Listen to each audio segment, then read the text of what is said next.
తిరుపతి తొక్కిసలాటలో భక్తులు మృతి చెందడం పట్ల మాజీ ముఖ్యమంత్రి వైఎస్ఆర్సీపీ అధ్యక్షులు వైఎస్ జగన్మోహన్ రెడ్డి తీవ్ర దిగ్భ్రాంతి వ్యక్తం చేశారు. మృతుల కుటుంబాలకు ప్రగాఢ సానుభూతి సంతాపం తెలియజేశారు. గాయపడ్డ వారికి మెరుగైన వైద్య సేవలు అందించాలని ప్రభుత్వానికి విజ్ఞప్తి చేశారు.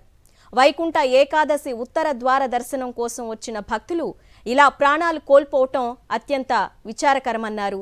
తిరుమలలో పరిస్థితులు చక్కదిద్దేందుకు యుద్ధ ప్రాతిపదికన చర్యలు తీసుకోవాలని డిమాండ్ చేశారు. ఆసుపత్రిలో చికిత్స పొందుతున్న వారు కోలుకోవాలని ఆకాంక్షించారు వైఎస్ జగన్. తిరుపతి తొక్కిసలాటలో భక్తులు మృతి చెందడం పట్ల మాజీ ముఖ్యమంత్రి వైఎస్ఆర్సీపీ అధ్యక్షుడు వైఎస్ జగన్మోహన్ రెడ్డి తీవ్ర దిగ్భ్రాంతి వ్యక్తం చేశారు. మృతుల కుటుంబాలకు ప్రగాఢ సంతాపం తెలియజేశారు. గాయపడ్డ వారికి మెరుగైన వైద్య సేవలు అందించాలని ప్రభుత్వానికి విజ్ఞప్తి చేశారు. వైకుంఠ ఏకాదశి ఉత్తర ద్వార దర్శనం కోసం వచ్చిన భక్తులు ఇలా ప్రాణాలు కోల్పోవటం అత్యంత విచారకరమన్నారు. తిరుమలలో పరిస్థితులు చక్కదిద్దేందుకు యుద్ధ ప్రాతిపదికన చర్యలు తీసుకోవాలని డిమాండ్ చేశారు.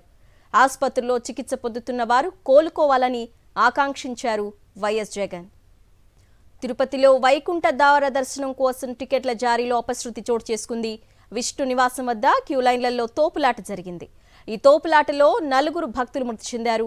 మృతుల్లో సేలంకు చెందిన మహిళగా గుర్తించారు. టికెట్ల జారీ సందర్భంగా 3 చోట్ల తోపులాట జరిగింది. 25 మందికి పైగా భక్తులకు గాయాలయ్యాయి.